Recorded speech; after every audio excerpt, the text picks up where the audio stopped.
Yana caves ಇತಿಹಾಸದ ಬಗ್ಗೆ ನಿಮಗೆ ಗೊತ್ತಾ? ಈ ಒಂದು ಸ್ಟೋರಿ ಕೇಳಿದರೆ ನೀವು ಪಕ್ಕಾ ಶಾಕ್ ಆಗ್ತೀರಾ ಗುರು. ಭಸ್ಮಾಸುರ ಸುಮಾರು ವರ್ಷಗಳಿಂದ ತಪಸ್ಸು ಮಾಡ್ಕೊಂತಾನೆ ಬರ್ತಿರ್ತಾನೆ. ಶಿವನ ಹತ್ರ ಒಂದು ವರ ಕೂಡ ಕೇಳಿರ್ತಾನೆ. ಶಿವ ತತಸ್ತು ಅಂತ ವರ ಕೂಡ ಕೊಟ್ಟಿರ್ತಾನೆ.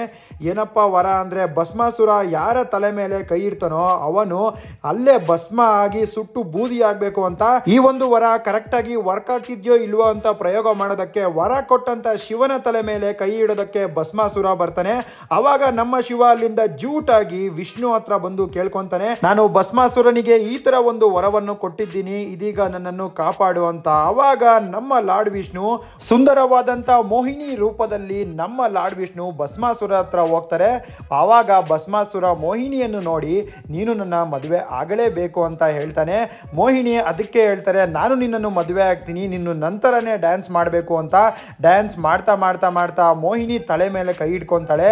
ಆಗ ಭಸ್ಮಾಸುರ ಕೂಡ ಅವನ ತಲೆ ಮೇಲೆ ಅವನೇ ಕೈ ಇಟ್ಕೊಂಡು ಅಲ್ಲೇ ಸುಟ್ಟು ಭಸ್ಮ ಆಗಿ ಬೂದಿ ಆಗೋಗ್ತಾನೆ ಭಸ್ಮಾಸುರ. ಆ ಒಂದು ಜಾಗ ಇದೀಗ ಯಾನವಾಗಿದೆ. ಭಸ್ಮ ಆದಂತ ಫೋರ್ಸ್ಗೆ ಎರಡು ದೊಡ್ಡ ಶಿಖರಗಳು ಕೂಡ ಉದ್ಭವವಾಗಿದೆ. ನೋಡಬಹುದು, ಅಲ್ಲಿನ ಮಣ್ಣು ಕಪ್ಪಾಗಿದೆ.